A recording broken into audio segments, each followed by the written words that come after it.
Hello. So we have talked about oceans last week. We talked about the ocean floor, the ocean zones, and you guys did a wonderful picture for me of the ocean zones on Friday. And we're going to continue this week talking about ocean currents. All right. So the water moves in the ocean several different ways, but we're going to talk about the currents. Okay.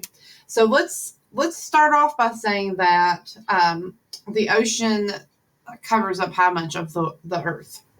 So it's about 70 to 75%. So I'm going to put that right here, like a little bullet. 70 to 75% of the earth is water. Okay, covered up by that. So we know from social studies that we've talked about there are 5 oceans on Earth. All right. And they're constantly in motion. The basic movements of the ocean. Did you hear all those birds out my window? I mean, they are really excited this morning. The basic motions of oceans are waves, tides, and what controls the tides? What controls the tides? Think about that before I say it. What controls the tides? And I know that you guys probably know that, but it is the gravitational pull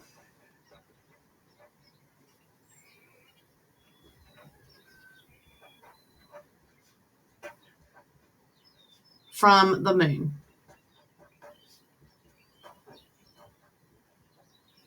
Ooh, that was longer than I thought. All right, so we have waves, we have tides, and then the last thing, and the thing we're going to talk about today is currents.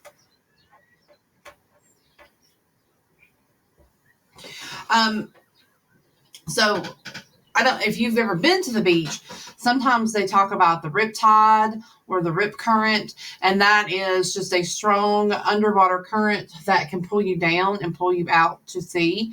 And you have to be really careful when you're swimming sometimes that you don't get pulled up in that. Okay, so currents are ocean waters that travel in circular patterns. I'm going to skip a line.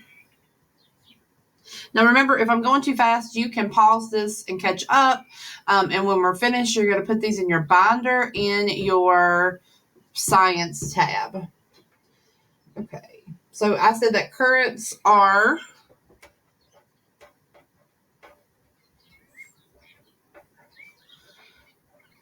ocean waters that travel in a circle. Now, it's not going like this, but it's not just, it's going from top to bottom, I guess is the best way to say that. So they're going from top to bottom, okay? And it's just sort of looping over each other like that. And that's the way they're moving. So this causes where animals live, so it has an effect on where animals can live.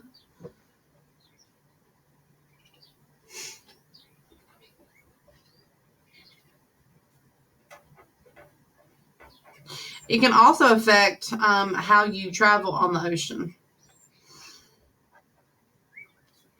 Okay? All right. 3 things cause currents.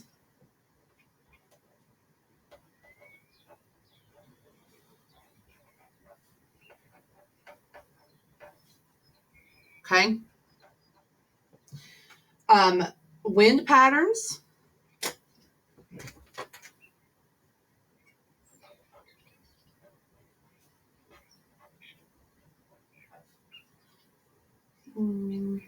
Wind patterns, the temperature of the water,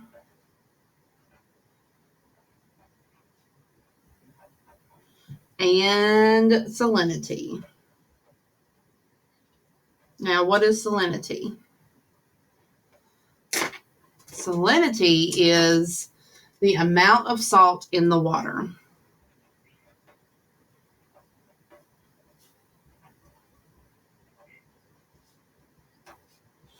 And that varies, and I think I've talked about that in the other video last week, but it varies from ocean to ocean. Or there's, the Dead Sea where there's a lot of salinity. It's very high salinity, and you can float right on top of the water because there's so much salt in the water. There's also places called brackish water, and that's where it is freshwater and salt water blending together. I know I went to New Louisiana one time, and we went on a marsh tour and a swamp tour. And when you come out, you get onto the Mississippi River, and then you're on the Gulf of Mexico. So the water there is brackish at most places there. Okay, so let's talk about each of these causes of currents. Okay, and I know this seems like a lot of notes that we're going to write, but we've got it. We can do it. All right, so wind patterns. How does that cause currents? I like an arrow when I do notes, apparently. Okay, so wind patterns. Wind patterns that blow in the same direction. Okay.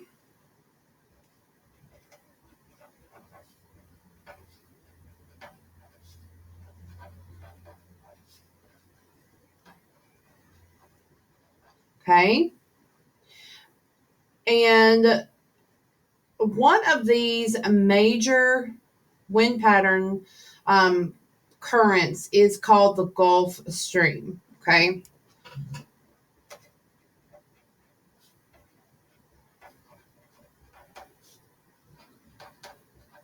I hate the squeaky pen.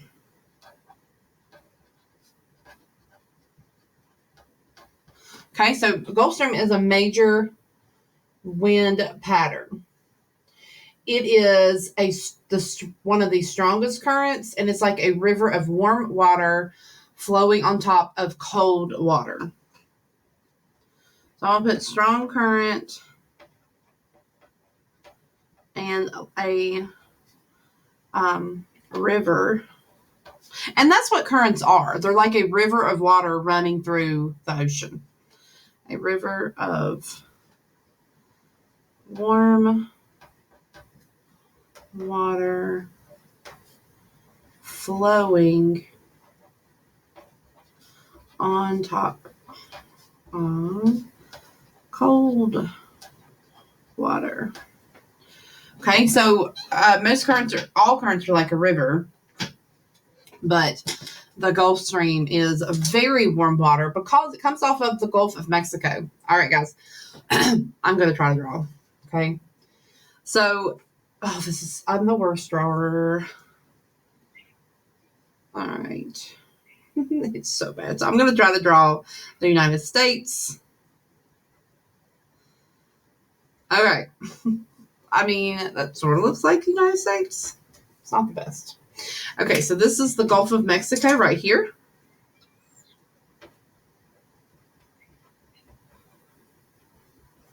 All right, so that's the Gulf of Mexico. I need a red pen. Well, apparently I don't have my... Oh, there it is. So the Gulf of Mexico, let's pretend that this is, the United States, and that this is Europe, okay? And I can't really think of how their coastline looks, but we'll just pretend. Because that's how you have to pretend with my drawing. Anyway, so the Gulf of Mexico has a very strong warm current. And this current, the warm water rises, and it causes the current, and it brings warm water to Europe, okay? If you've ever watched Finding Nemo, the scene, the scene where the turtles, where Dory and, oh my gosh, the dad, which I can't think of his name, but the scene where the dad and Dory are catching the current, that's the current that they're talking about in, or it's not the current, but that would be what it would be like for the current if you got into it. So I don't know if you remember that, and the turtles are just right in the current. That's what it looks like. It's an underflowing river in the water. Okay. Also, I want you to remember that warm air warm air. Well, warm air does rise, but warm water, just like air, rises. Okay. So when it rises, the cold air, oh my gosh, the cold water falls. So it is constantly tumbling over each other, which is why it's moving.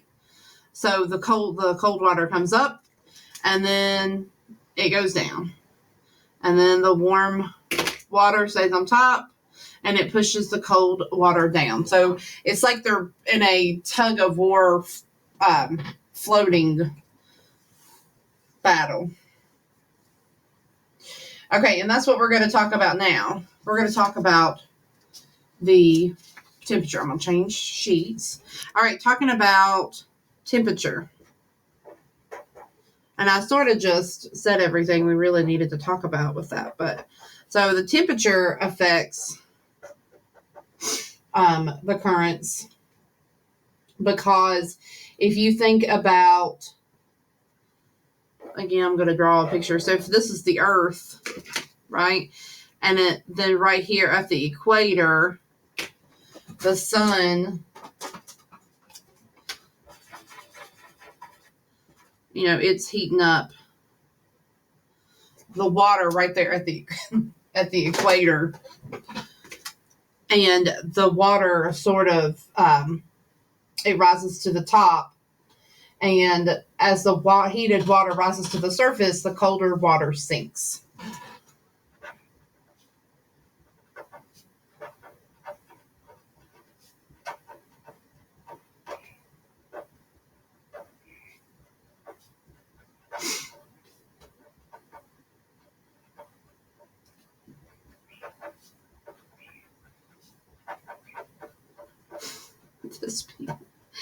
Okay.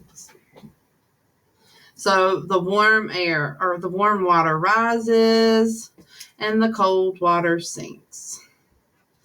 The warm water rises, the cold water sinks. So that constant topsy-turvy movement of the water, the warm air coming up, the cold air. Why do I keep saying air? The warm water going up, the cold air going down. I give up. The warm water going up, the cold water going down. Okay.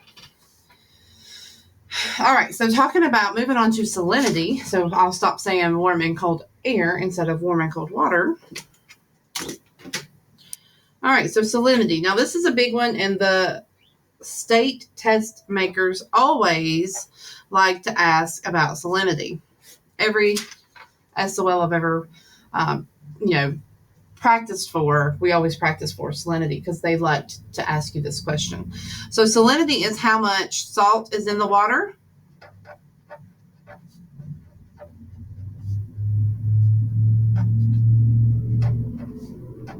Okay. So as the water heats up, the salt evaporates. Okay. And the salty water that's left is heavy and it sinks. So I'm just going to put that the salt water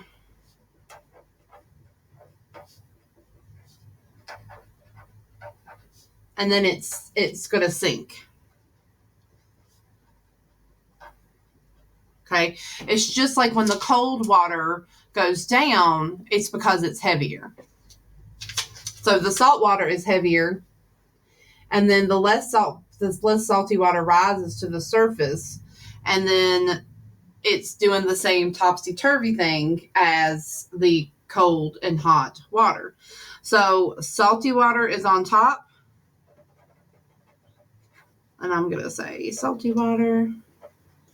And then the less salty water is moving down.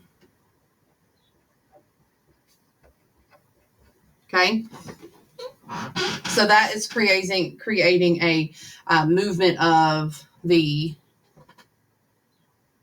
current by the salty water and the less salty water. Okay. That is all the notes I have for ocean currents. And we will talk. Let me make sure I've got everything that I want to talk about. Oh, okay. Actually, hold on. I thought you were done, but you are not. Let me make sure that so the salt water, just thinking about the salinity, we've got everything we need for that. But, Claytor Lake is freshwater, so it does not it's not considered salt water. So the more salt that's in the water, the higher salinity it has, and the less would be lower. So higher salinity water would be oceans, and lower salinity would be rivers. And just think about this. I want to leave you with this about salt water. Every cubic foot of water in an ocean, there's about 2.2 pounds of salt. So I'm going to put this here just to think about it. Every cubic foot of water in the ocean has 2.2 pounds of salt. That's a lot of salt. If you've ever been to the ocean and you've gotten sprayed in the face by a wave, you know how salty that water is because you have tasted it. It is not pleasant or got it in your eyes. So that's a lot of salt. So the saltier water sinks, and I did that backwards. I just realized that. So this is less salt, and this is more salt. Fix that in your notes. I'm sorry. I just realized I did that backwards. The less salt stays on top, and the more salt stays on the bottom. Salt water is heavier, and it sinks. All right, so make sure you fix that. I'm sorry. So just remember that the less salt goes on top, the more salt is heavier because it's got salt in it. So it's going to be heavier, and it falls on the bottom. All right, y'all. I'm going to include a video about ocean currents, and then you guys will do a salinity activity. All right.